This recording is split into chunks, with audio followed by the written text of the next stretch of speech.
र त्यो जोगाउने पार्टी हो राष्ट्रिय स्वतन्त्र पार्टी। টক্কর হবে বরাবরে, এমনটাই বোধহয় বোঝালেন নেপালের প্রধানমন্ত্রী বালেন শাহ। শুধুমাত্র ভারতের প্রধানমন্ত্রী নরেন্দ্র মোদীর সঙ্গেই সরাসরি আলোচনা করতে আগ্রহী, অন্য কোনো গুরুত্বপূর্ণ ব্যক্তি নয়, এমন জল্পনার মধ্যে স্থগিত হয়ে গেল ভারতের পররাষ্ট্র সচিব বিক্রম মিশ্রির পূর্ব নির্ধারিত কাঠমান্ডু সফর।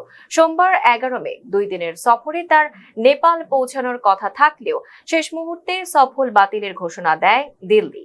যদিও ভারত আনুষ্ঠানিকভাবে অন্যান্য ব্যস্ততার কথা বলছে, তবে নেপালের সরকারি সূত্র বলছে প্রধানমন্ত্রী বালেন্দ্র শাহ পররাষ্ট্রমন্ত্রী পদমর্যাদার নিচে কোনো বিদেশি কর্মকর্তার সঙ্গে সাক্ষাৎ করতে রাজি নন। এর আগেও তিনি যুক্তরাষ্ট্রের কয়েকজন জ্যেষ্ঠ কূটনীতিকের সঙ্গে বৈঠক এড়িয়ে গিয়েছিলেন। ফলে বিক্রম মিশ্রির সফর ঘিরেও কাঠমান্ডুতে অস্বস্তি তৈরি হয়। বিশ্লেষকদের মতে শাহ এখন সরাসরি মোদীর সঙ্গে রাজনৈতিক বোঝাপড়া গড়ে তুলতে চাইছেন। দিল্লির কূটনৈতিক প্রতিনিধিদের বদলে তিনি শীর্ষ নেতৃত্বের সঙ্গে সম্পর্ককে বেশি গুরুত্ব দিচ্ছেন বলেও ধারণা করা হচ্ছে।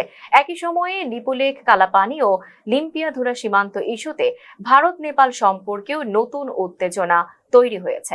সম্প্রতি তিব্বতের মানস সরোবর যাত্রায় বিতর্কিত লিপুলেখ গিরিপথ ব্যবহারে ভারত ও চীনের সমঝোতায় ক্ষুব্ধ প্রতিক্রিয়া জানিয়েছে নেপাল।